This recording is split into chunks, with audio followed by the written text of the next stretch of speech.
semua. Kembali lagi di video pembelajaran saya, Ibu Mary Rosmaida Napitupulu. Saya harapkan apa yang saya berikan, apa yang saya jelaskan dapat menambah pengetahuan bagi siapa saja. Video pembelajaran saya kali ini membahas aspek kebahasan cerpen ya. Ini merupakan kelanjutan materi kelas 9 pada video saya sebelumnya mengenai struktur ya. Nah, aspek kebahasaan cerpen itu pertama, adanya sudut pandang pencerita.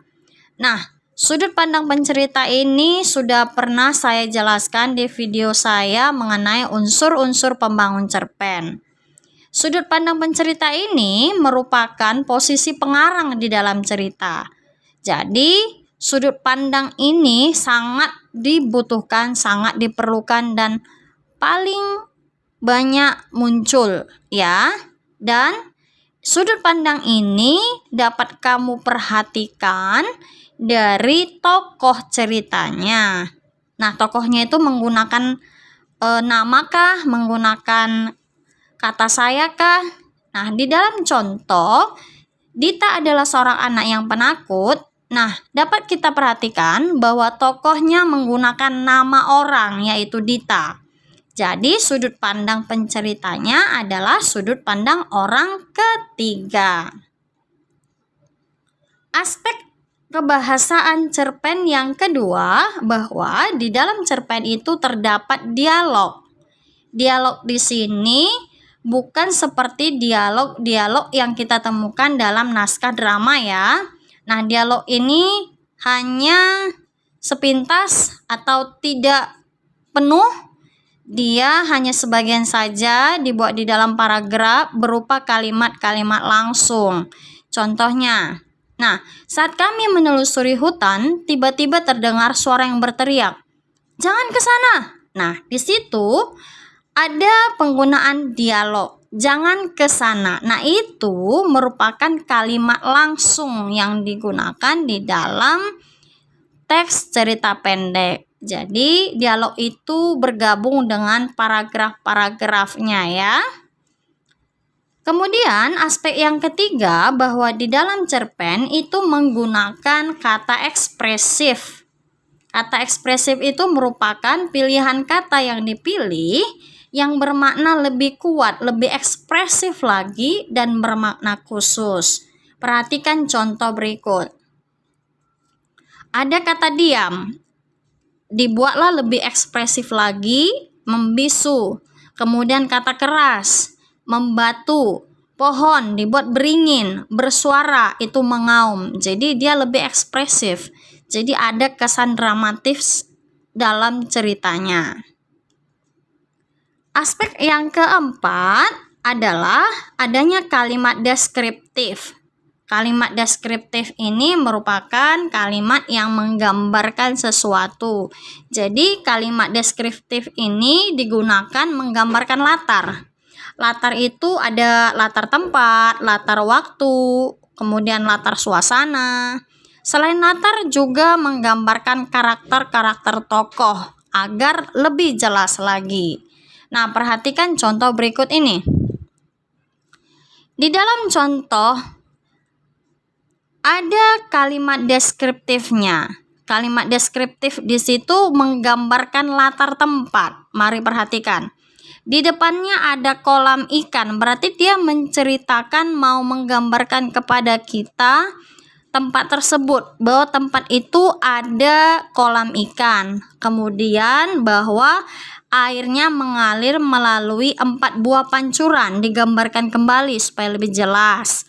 Kemudian penggambaran berikutnya, di pelataran kiri surau itu akan Tuan temui seorang tua yang biasanya duduk di sana. Berarti di sebelah kiri itu sering ada seorang yang tua yang biasa duduk di sana. Itulah kalimat deskriptif ya. Kalimat deskriptif ini sangat penting di dalam cerpen. Aspek kebahasaan yang kelima adanya penggunaan majas. Nah, majas ini gaya bahasa ya, agar cerita tersebut kesannya lebih indah, lebih dramatis juga boleh. Nah, penggunaan majas ini ada beberapa majas yang paling sering digunakan dalam cerpen. Contohnya, pertama, majas simile. Simile atau majas perumpamaan. Ini majas yang biasanya membandingkan sesuatu hal dengan menggunakan kata bagai, bagaikan, seperti. Contoh, seekor burung pipit sedang berusaha mempertahankan nyawanya. Dia terbang bagai batu lepas dari ketapel. Nah, ada dibandingkan si burung itu terbang bebas itu dibandingkan bagai batu yang lepas dari ketapelnya. Nah, itulah simile ya. Kemudian yang kedua ada majas metafora. Metafora ini juga majas perbandingan yang membandingkan satu hal dengan hal yang lain yang dibuat sifatnya hampir mirip. Contoh, dia memiliki hati batu. Dibandingkanlah seseorang yang hatinya keras dengan sebuah batu. Jadi ada persamaan sifatnya, sama-sama keras. Kemudian contoh yang kedua, dia adalah bunga desa. Nah, ada dibuat perbandingan yang memiliki sifat yang mirip. Bunga itu kan cantik. Nah, kalau dibuat dia adalah bunga desa, berarti ada sifat yang mirip, yaitu sama-sama cantik. Itulah metafora. Kemudian majas yang ketiga ada personifikasi. Majas ini sangat sering digunakan. Personifikasi itu merupakan majas yang membuat benda-benda dapat melakukan pekerjaan atau memiliki sifat seperti manusia.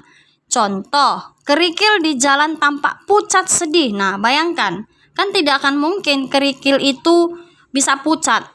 Yang bisa pucat itu kan manusia, ya kan? Kemudian, hembusan angin membelai wajahku. Tidak akan mungkin angin itu memiliki tangan untuk membelai wajah kita. Namun, itulah hebatnya majas. Agar sesuatu yang mau kita ceritakan lebih dramatis lagi. Majas yang sering digunakan yang keempat adalah hiperbola. Hiperbola itu majas yang melebih-lebihkan sesuatu agar kesannya lebih wow ya. Contoh, suaranya menggelegar hingga ke sukma. Nah, tidak akan mungkin seseorang memiliki suara yang keras sekali sampai menggelegar ya kan.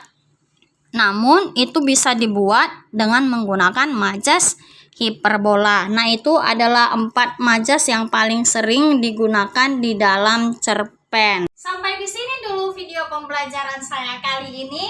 Semoga apa yang saya jabarkan dapat bermanfaat dan jangan lupa klik tombol like, subscribe, dan boleh komen di kolom komentar. Terima kasih.